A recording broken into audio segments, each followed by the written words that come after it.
খুব তো বলতিস নীর আমাকে ছেড়ে যাওয়ার মতো ছেলেই নয়। নীর এত ভালো কই গেল তোর? সে এত ভালো নীর, আর কই বা গেল তোর এত বড় বড় কথা? অন্য সময় হলে পড়ি আজও নীরকে নিয়ে মায়ের সাথে ঝগড়া করতো, কিন্তু আজ সত্যি তার কিছু বলার মুখ নেই। এত নিখুঁত অভিনয়, এত সব সাজানো গোছানো আয়োজন করেছিল নীর তাকে কাঁদানোর, ভাবতেই যেন মুহূর্তের মধ্যে গা শিউরে উঠল পরের। কিরে, এখনো চুপ করে কেন আছিস? মিষ্টি খাসনি? যা খেয়ে আয়। নীরের মা বলে বলে মিষ্টি বিলি করছে তার ছেলের বিয়ের মিষ্টি। কতবার বলেছি পরি, বিয়েটা কর, আর কত অপেক্ষা করবি? দিল তো দাম তোর সেই অপেক্ষার।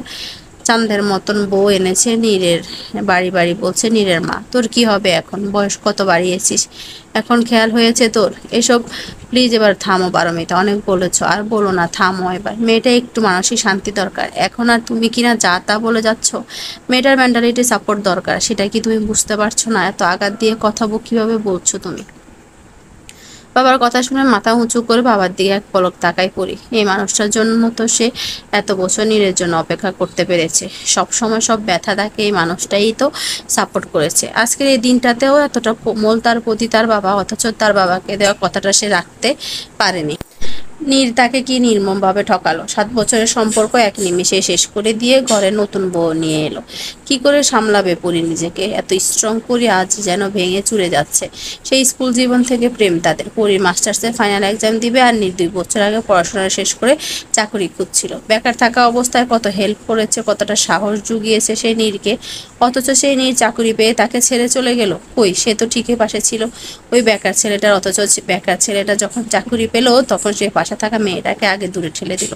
বেকার পুরো সফলতা পাওয়ার পর বোধহয় আগে তার প্রেমিকাকে ত্যাগ করে 3 দিন পর কলেজে পা রেখেছে পড়ি। এই 3 দিন সে নিজেকে একটা রুদ্র রুমে আটকে রেখেছিল, কিন্তু বাবার আশ্বাস, ছোট ভাইয়ের ভরসা, মায়ের এত বকাঝকার পরও সে আদুরে ডাক তাকে বাইরে আসতে উৎসাহ দিয়েছে। পরি, কেমন আছিস?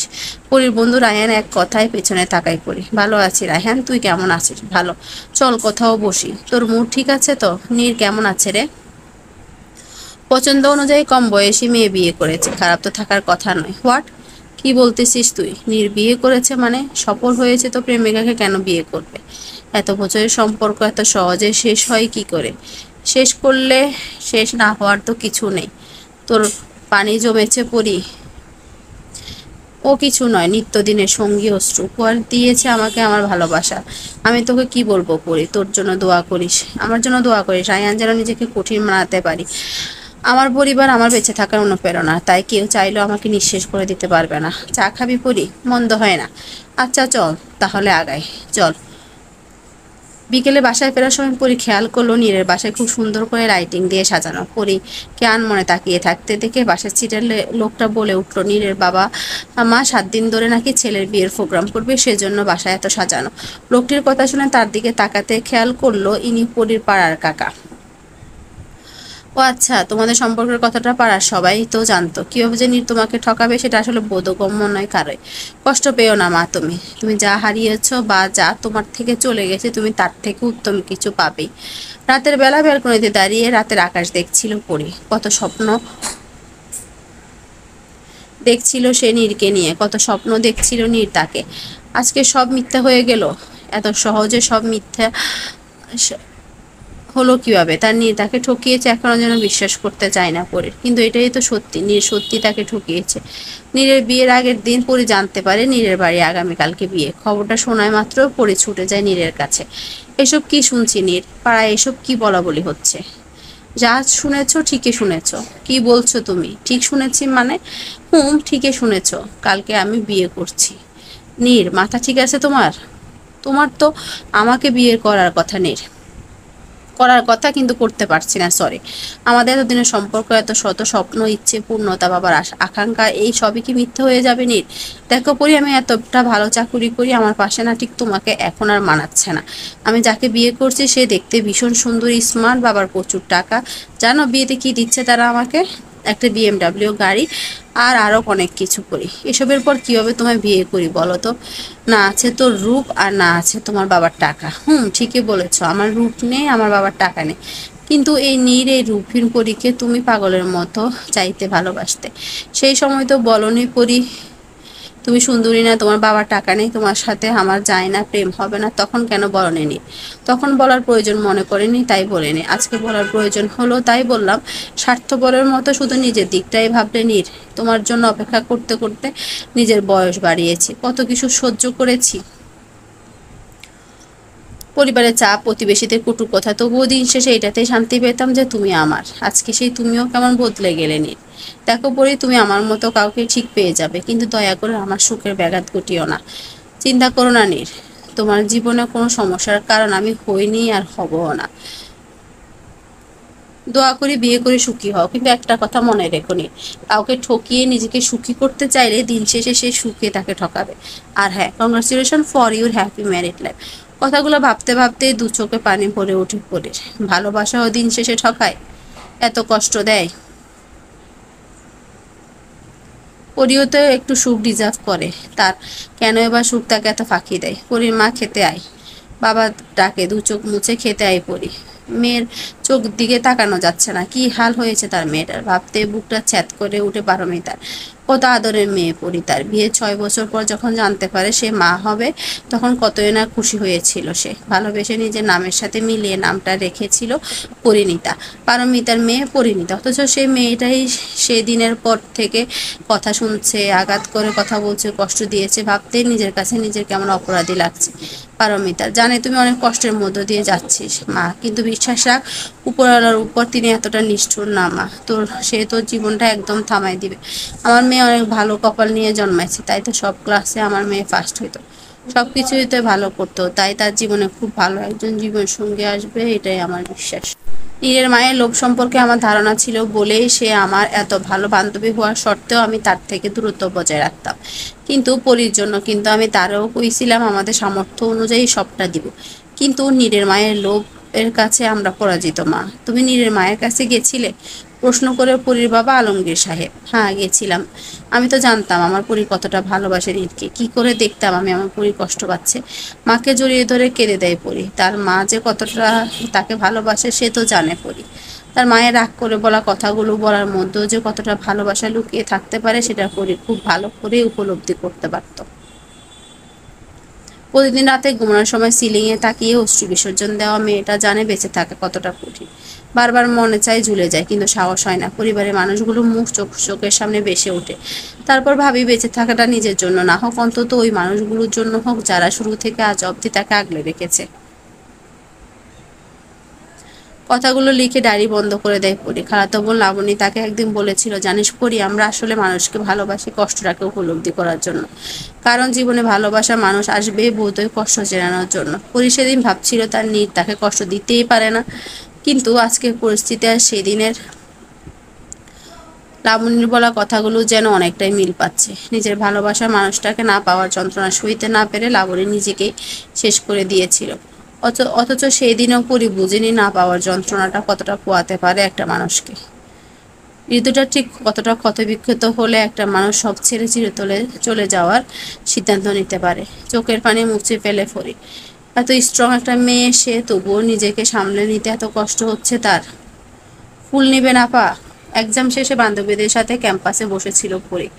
হঠাৎ ফুল হাতে একটা মেয়ে তার সামনে আসে, কিন্তু পরীকে চুপ থাকতে দেখে মেয়েটা আবারও বলে ওঠে, বেলি ফুলের মালা আছে আপা, নিবেন? আচ্ছা, একটা দাও দেখি। এই লন আফা, এখন দেখেন তাজা বাসনা আছে। পরি মালাটা হাতে নিয়ে প্রাণ ভরে তার গ্রান নেয়। তারপর মেয়েটাকে বলে, কত টাকা দাম তোমার মালার? 30 টাকা আপা। পরি ব্যাগ থেকে একটা 50 টাকার নোট বের করে মেয়েটাকে দেয়। তুমি পুরো টাকাটাই নাও, আর সাথে এই মালাটাও নিয়ে যাও। না আপা, এটা তো আপনি কিনছেন। তাহলে নিমু কেন? ধরে নাও, এটা আমি তোমাকে উপহার হিসেবে দিলাম। মেয়েটা মালাটা নিয়ে মুচকি হাসি দিয়ে চলে যায়। আর এই সব কিছু খেয়াল করে একটু দূরে বসে থাকা জয়। 5 বছর পর দেশে ফিরেছে সে কাউকে না জানিয়ে, কিন্তু বাড়ি এসে দেখে আদরের ছোট বোনটাই বাড়িতে নেই। তাই বোনকে সারপ্রাইজ দিতে তার বোনের কলেজে আসা। একটু পরে দেখতে পায় জয়া আসছে। জয় সামনে গিয়ে দাঁড়াতে জয়া ভীষণ অবাক হয়। ভাইয়া, তুমি কখন আসলা? আর এখানে কি হবে? হোয়াট এ সারপ্রাইজ ভাইয়া। ওয়াও, আরে পাগলি, থাম থাম, আগে গাড়িতে উঠ, পর সব বলছি। ওকে ভাইয়া চলো। অন্যদিকে পরিও বাসার ফিরবে বলে গাড়ির জন্য অপেক্ষা করছিল। এমন সময় দেখতে পায় একটা গাড়ি তার দিকে এগিয়ে আসছে। তার সামনে এসে গাড়িটা থামে। গাড়ির কাছে নামলেই দেখা যায় সেখানে নীর আর সাথে একটা মেয়ে, হয়তো এটাই নীরের উপর। আরে পরি, এখানে দাঁড়িয়ে আছো যে, গাড়ি পাচ্ছ না বুঝি? তুমি চাইলে কিন্তু আমার গাড়িতে আসতেই পারো, আমরা বাড়ির দিকে যাচ্ছি। পরি কি বলবে ভেবে পাচ্ছে না। এই যে নীর, কি হলো, আসো। না নীর, আমি আসলে এখন বাসায় যাব না, একটু পর যাব, একটু দরকার আছে তো। কোনো রকম কথা বলে সেখান থেকে চলে আসে পরি। ওইদিকে জয় মাত্রই গাড়িটা স্টার্ট করবে, এমন দেখতে পায় তখনকার মেয়েটা সামনে এসে একটা গাড়ি দাঁড়ালো, আর একটু পরে মেয়েটা সেখান থেকে সরে গিয়ে আড়ালে চোখের পানি মুছলো। ব্যাপারটা জয়ের কাছে খুব অদ্ভুত লাগলো। কি হলো ভাইয়া, এনিথিং রং? আচ্ছা জয়া, তুই ওই মেয়েটাকে চিনিস? কোন মেয়েটা ভাইয়া? ওই যে দেখ, ওই পাশে দাঁড়িয়ে আছে। হুম, ওইটা তো পরি আপু। কি নাম মেয়েটার? পরিণীতা আহসান। ও আচ্ছা, চল বাসা যাওয়া যাক। চলো ভাইয়া। বাসায় এসে পরি ধপ করে বিছানায় বসে পড়ে। মেয়ের মলির মুখটা দেখে পারমিতা ছুটে আসে মেয়ের কাছে। পরিমাকে জড়িয়ে ধরে কেঁদে দেয়। মেয়ের এমন হাল দেখে কষ্টে বুকটা ফেটে যায় পারমিতার। সন্তানের কষ্ট কোনো মাই সহ্য করতে পারে না, অথচ পারমিতা তার মেয়ের জন্য কিছুই করতে পারছে না। তার এত হাসি খুশি মেয়েটা হাসতে ভুলে গেছে। কবে ভালো দিন আসবে, কবে মেয়েটা আবার হাসবে। পারমিতারও পরীর আড়ালে চোখ মুছে নেয়। বিকেলে ছাদে দাঁড়িয়ে সূর্যাস্ত দেখছে পরী। ডুবন্ত সূর্যের দিকে তাকিয়ে নিজের ছায়াকে যেন আবিষ্কার করছে সে। এই যে প্রতিদিন সূর্য উঠে আবার সন্ধ্যা হতে তা ডুবে যায়, তারপর নেমে আসে অন্ধকার রাত। কিন্তু সেই অন্ধকারও কিছুটা সময়ের জন্য স্থায়ী হয়। যে সূর্যের দ্বারা সৃষ্টিকর্তা অন্ধকার নামান, আবার সেই সূর্যই দ্বারাই আবার কিন্তু সৃষ্টিকর্তা আলো ছড়িয়ে দেয়। মানুষের জীবনটাও ঠিক তেমনি, অন্ধকার আসলে আলো ঠিক আসবে। নিজের অজান্তে এসব ভেবে দীর্ঘশ্বাস ফেলে পড়ি। তার জীবনটাও যেমন কেমন রংহীন হয়ে গেল এক নিমিষে। আচ্ছা, সূর্যের আলোর মতনই তার জীবনটা কি আরো আলোকিত হবে কখনো? নীর নামক মায়া থেকে কি সে পারবে তাকে সরিয়ে আনতে? না না, আমি পারবো না। আমি আমার নীরকে ভীষণ ভালোবাসি। আমার নীর কেন ভুলে যায় আমি নীর আর আমার নেই? নীর আজ অন্য কারো। কেন আমি তাকে নিজের ভাবি এখনো? মাথা ধরে ফ্লোরে বসে চিৎকার করে কেঁদে উঠে পড়ি। তার অসহায়ত্ব তাকে কতটা পোড়াচ্ছে। আজকে জয় কলেজে এসেছে বোনকে পৌঁছে দিতে, কিন্তু কেন জানি তার চোখ দুটো আজ পরীকেই খুঁজছে। কেন জানি তার উত্তর জানা নেই জয়ের। একটু দূরে তাকাতেই দেখতে পায় পরী আসছে। আচমকা জয় খেয়াল করে আর তার মুখে হাসি ফুটে উঠেছে। নিজের আচরণে নিজেই খুব অবাক হয় জয়। জয়ের সামনে দিয়ে পরী চলে যায়। পরীকে খুব ভালো করে লক্ষ্য করে জয়। কেমন যেন ঝরে পড়া বেলি ফুলের মতো লাগছে মেয়েটাকে। মাটিতে পড়ে গিয়েছে, কিন্তু তার সুবার যেন তাকে অন্যরকম এক সৌন্দর্য দান করেছে। চোখ মুখে যেন হাসির রেখা নেই বিন্দু মাত্র। আচ্ছা, জয়ের কি উচিত মেয়েটার সাথে কথা বলা? নিজেকে প্রশ্ন করে জয়। সে আবার পরী আসার অপেক্ষা করে। কেমন এক্সাম হলো রে আজকে পরী?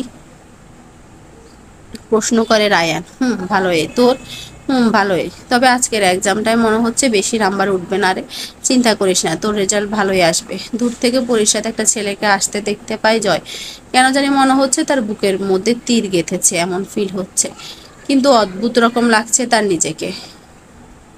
সাদা থ্রি পিস পরা পরীকে তার মনে হচ্ছে যেন সাদা একটা পরী। ছোটবেলায় দাদির কাছে নীল পরী, লাল পরী, সাদা পরীর গল্প শুনতো জয়। দাদি বলতো, জয় তুই যখন বড় হবি তখন তোর জীবনও দেখবে একটা পরী আসবে। সে তোর জীবনকে ভালোবাসার রং দিয়ে সব রং নিয়ে রাঙিয়ে রাখবে। তবে কি দাদির বলা সেই পরী তার জীবনে এসে গেছে? এ ভাইয়া, এখানে দাঁড়িয়ে কি ভাবছো? বোনের ডাকে ভাবনা থেকে বেরিয়ে আসে জয়, আর একটু সাইডে তাকিয়ে দেখে পরিয়া তার আশেপাশে নেই। এ ভাইয়া, কি খুঁজছো তুমি? কই কিছু না তো। চল, তুই বাসায় যাবি না? হ্যাঁ, কিন্তু তুমি এখানে আসো, বাসায় যাওনি? না, আশেপাশে ঘুরছিলাম একটু, তারপর ভাবলাম তোকে নিয়ে বাড়ি ফিরি। চলো এবার যাওয়া যাক। ও, ওই তো পরি এসে গেছে, আয় বস। পরি কতদিন পর তোর সাথে দেখা রে পরি, কেমন আছিস? বাসায় গিয়ে দেখি পরি তার খালা অনুরিমা এসেছে। পরি অবশ্যই জানে তার অরু খালা কেন এসেছে। কতই তো নীরের অজুহাত দিয়ে বিয়ে ভেঙেছে সে, কিন্তু এখন কিসের অজুহাত দিবে, কার অজুহাত দিবে? কিন্তু পরে দাঁড়িয়ে আছিস কেন? বস। তুমি বসো খালা, আমি একটু ফ্রেশ হয়ে আসছি। পরি যেতে চাইলে পরীকে আটকে দেয় অনুরিমা। আমি জানি পরি তোর সাথে কি হয়েছে, আপা আমায় সব বলেছে। পরি, দেখ পরি, যা হবার হয়ে গেছে। আমি তোর নীরের সাথে ভালো ছেলের সাথে বিয়ের ব্যবস্থা করব, ওদের ঘর থেকেও ঘর বড় ঘর বিয়ে দিব আমরা। তো প্লিজ পড়ি, এবার তো রাজি হ, এবার তো তোর রাজি না হওয়ার কোনো কারণ নেই। হ্যাঁ খালা, সত্যি হয়তো আমার আর তোমাকে না বলার কোনো কারণ নেই, কিন্তু তবুও খালা আমি তোমাকে আজও নাই বলবো। আমি চাকরি করতে চাই খালা, অনেক বড় চাকরি, বাবা মায়ের পাশে দাঁড়াতে চাই। বিয়ের মতো পবিত্র সম্পর্ক আমার জন্য নয় খালা। আমার জীবনটা অন্ধকারে ডুবে গেছে, আর আমিও এই অন্ধকার থেকে আর বেরোতে চাই না খালা। আমার এই অতীতটা আমার ছায়া হয়ে গেছে, এটা থেকে বেরোনো আমার পক্ষে সম্ভব নয়। তুমি প্লিজ আমার জন্য আর বিয়ের প্রস্তাব এনো না খালা। কথাগুলো বলেই ঘরে চলে যাই পরি। আজকে কেমন জানি আনমনে গাড়ি চালাচ্ছে জয়। যা জয় আর চোখে ঠিকই পড়েছে। ভাইয়ের আমার আনমনা ব্যাখ্যালি ভাব দেখে জয়া ভাইকে জিজ্ঞেস করে বসে, তোমার কি হয়েছে ভাইয়া? কোন কারণে কি তুমি আপসেট? কই, কিছু তো হয়নি। এভাবে চুপচাপ কেমন কেমন যেন আনমনা হয়ে আছো যে তুমি? তেমন কিছু না মাই সুইট সিস্টার। উফ ভাইয়া, আমার থেকে কিছু লুকাবে না প্লিজ, বলতেই হবে তোকে। হুম, অবশ্যই বলতে হবে। আমার মনে হয় আমি প্রেমে পড়েছি জয়া। কি সত্যি বলছো তুমি? কে সে মেয়ে? মানে কে আমার সেই হবু ভাবি? আরে চিল্লাচিল্লি করছিস কেন? আসতে বাড়ি এসে গেছি ভাইয়া, গাড়ি থামাও, সবাইকে জানাতে হবে তো।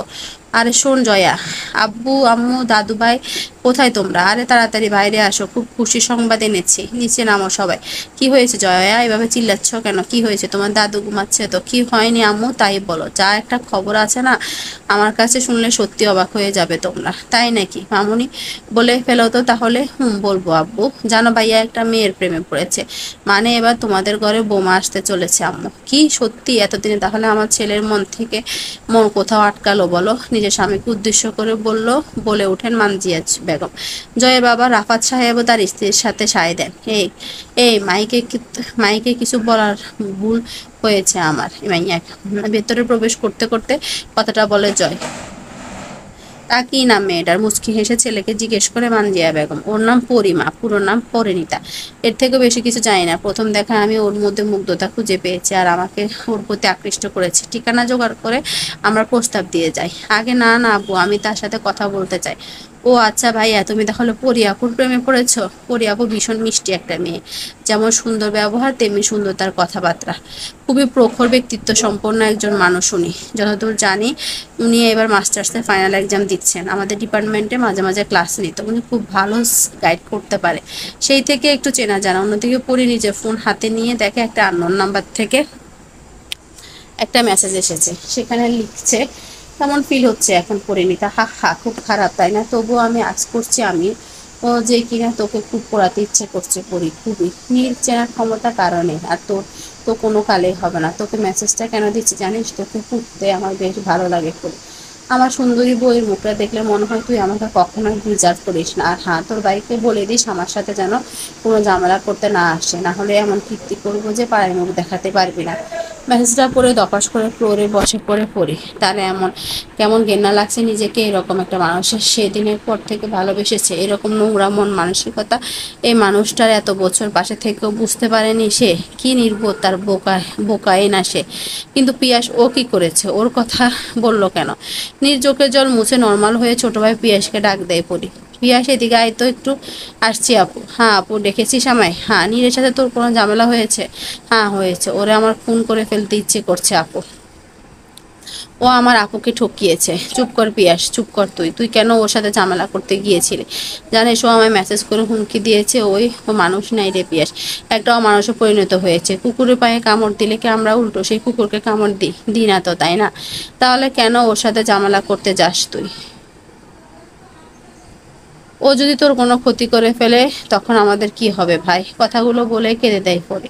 তুই কাঁদছিস না আপু? তোর কান্না আমার একদম সহ্য হয় না রে আপু। ছোট থেকে তোকে হাসি খুশি প্রাণবন্ত দেখিয়েছি, শুধুমাত্র এই লোকটার জন্য তোর হাসি চলে গেছে। তুই তুই আগের মতো নেই আপু, আমি প্রতিদিন দেখি তুই কান্না করিস। ছাদে সেদিন তোকে ওইভাবে কাঁদতে দেখে আমি কষ্ট লাগছিল আপু, তাই তো আমি ছুটে যাই ওই লোকটার কাছে গিয়েছিলাম, প্রশ্ন করেছিলাম আমার আপুকে কাঁদানো দুঃসাহস কে দিয়েছে তাকে। আমি যে তোর কষ্ট সইতে পারি না আপু। পরে চোখ মুছে ভাইকে জড়িয়ে ধরে মানুষরা কতটা ভালোবাসে তাকে, তার কষ্টে কতটা কষ্ট পায় তারা, ভাবতেই নিজের চোখে আবার অশ্রু জমে তার। না না, এই মানুষগুলোকে সে কষ্ট পেতে দিতে পারে না, আর সেই মানুষগুলোর জন্য হলেও ভালো থাকার চেষ্টা করবে।